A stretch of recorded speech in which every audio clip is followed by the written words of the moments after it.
Hi guys, welcome back. So as you probably remember, in last layout update, I had mentioned something about a new video series coming. And this video series is basically going to be all about projects that regards to rolling stock and engines. So some of these projects may include like weathering, sound installs, custom detailing, and custom models basically. So it'll be strictly about that. It won't be included in my layout updates, so you'll have to watch these to see what I've done to certain rolling stock and engines. So I'm going to go ahead here and I'll show you some of the recent weathering jobs I have completed on my rolling stock, and then after that I'll show you some projects on the go. So let's get started. Next I have this DM&E 3-bay covered hopper, and I have two of these to show you, and they're both just loosely weathered off of prototype pictures. On the prototype pictures, there's some dirt and grime and rust buildup where the panels were welded together, so I replicated that. And on the bottom of the car there was some fairly heavy rust and dirt and grime buildup. I also went ahead and used a wet Q-tip and rubbed off the paint where the safety stripes are. So that turned out good. On the end of the car here, there's some fairly heavy rust buildup where the brake wheel is, and on the ladders as well to the top of the car. Back onto this side here is again kind of the same deal as the first side. Some dirt, grime, rust buildup where the panels have been welded together. Safety stripes I cleaned off, but the weird thing on this side is it looked like it brushed up against something. I replicated that. It's got some scratch marks in it where the grime and rust had been scratched off basically. I don't know if this particular hopper hit a tree or something to do that, but I modeled that. There's just a look at the top of the car. The hatches are very clean on the prototype, so I modeled it like that. This is the last Canadian Pacific Sioux Line reporting mark covered hopper Trinity 3-bay that I have. This is another cleaner version of the car. As you can see, some just small rust patches on the upper sill and a scratch mark down here where it began to rust as if it rubbed up against something. Other side of the car, small rust patch and another rust patch that is formed on the P of the logo. The roof has a little bit more rust. The panels, or the hatches rather, are not rusted themselves, but the rust has kind of walked onto the hatches, so to speak. So it's not actually forming on the hatches, just the metal parts around the hatches is where the rust is coming from. End of the car, some rust buildup on the light will show there on the walkway here where the brake wheel is, so that's all rusted nicely. Same thing with this end of the car. That turned out nicely. Bottom of the car, obviously same deal as all the others. Some very heavy rust and dirt, oil, grimy buildup. So that's pretty much all for that car. Like I said, that's the last one, so I'll go ahead and show you the last two cars here. Here is the second DM&E covered Trinity 3-bay hopper. Same thing as the last one, some dirt, grime, and rust buildup along where the panels had been welded together, as well as a very heavy fade down, and I again took a Q-tip and rubbed off the safety striping to bring those out a little bit more. end of the car again faded down, just a little bit of rust buildup on the ladder and the walkway above the coupler. This side has a little more dirt grime buildup along the panels where they've been welded together. Again, same deal as the last one, where I took the paint off the safety stripes to bring those out. And I did those very roughly because in real life they just squeegee them off, so they're not perfectly straight lines or anything. They're kind of just sloppily done. And on this end of the car, again, brake wheel, that sort of stuff, weathered.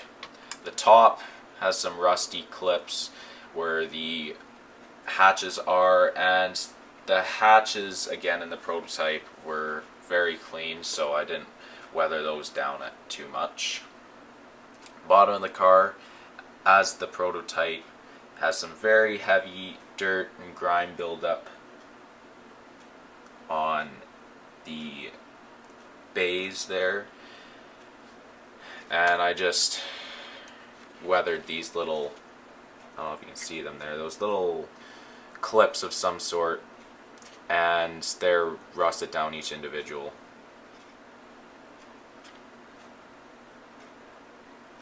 One is rusted and a different color from the base. So that car turned out very well, and I'm going to go ahead and move on to my favorite one out of all of them, and this one was weathered directly off of prototype pictures, so give me 1 minute here. So this car is the one I'm most proud of. This one is directly modeled off of the prototype picture, and this car used to be gray, and as you can see, the color it used to be is right there in those patches. It was a very light gray, and the prototype picture showed that it was basically yellow now from all the rust and sun bleaching and whatnot. So this car that you see here looks exactly, I can promise you that, exactly like the real car does. And so you got some rust streaks on the car, and then the actual tone of the car, like I said, is now basically yellow. It's got some patches on the car information and load capacity. On the top of the car, the hatches are also all white. They've been replaced, and they're starting to collect some dirt and grime or whatever this car is used for. There's been some spillage on there. The other side is, again, same story. There's some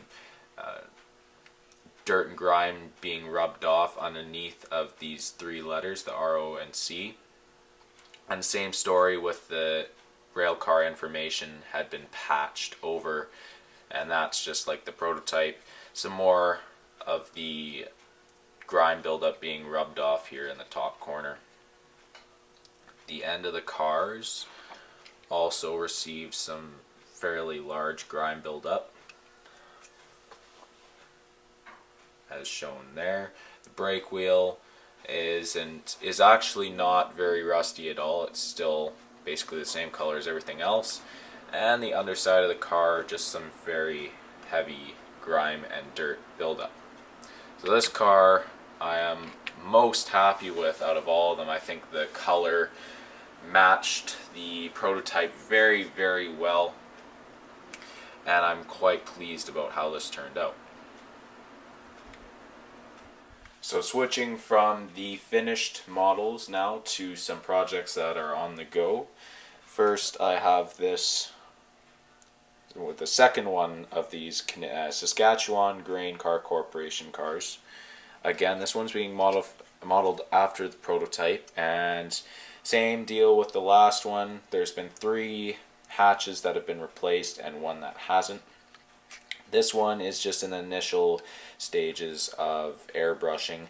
I still have to do some chalk weathering and acrylic brushing on this car.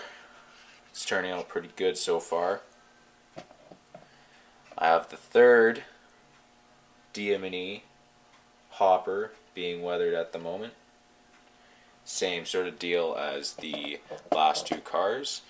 And I have this Intermountain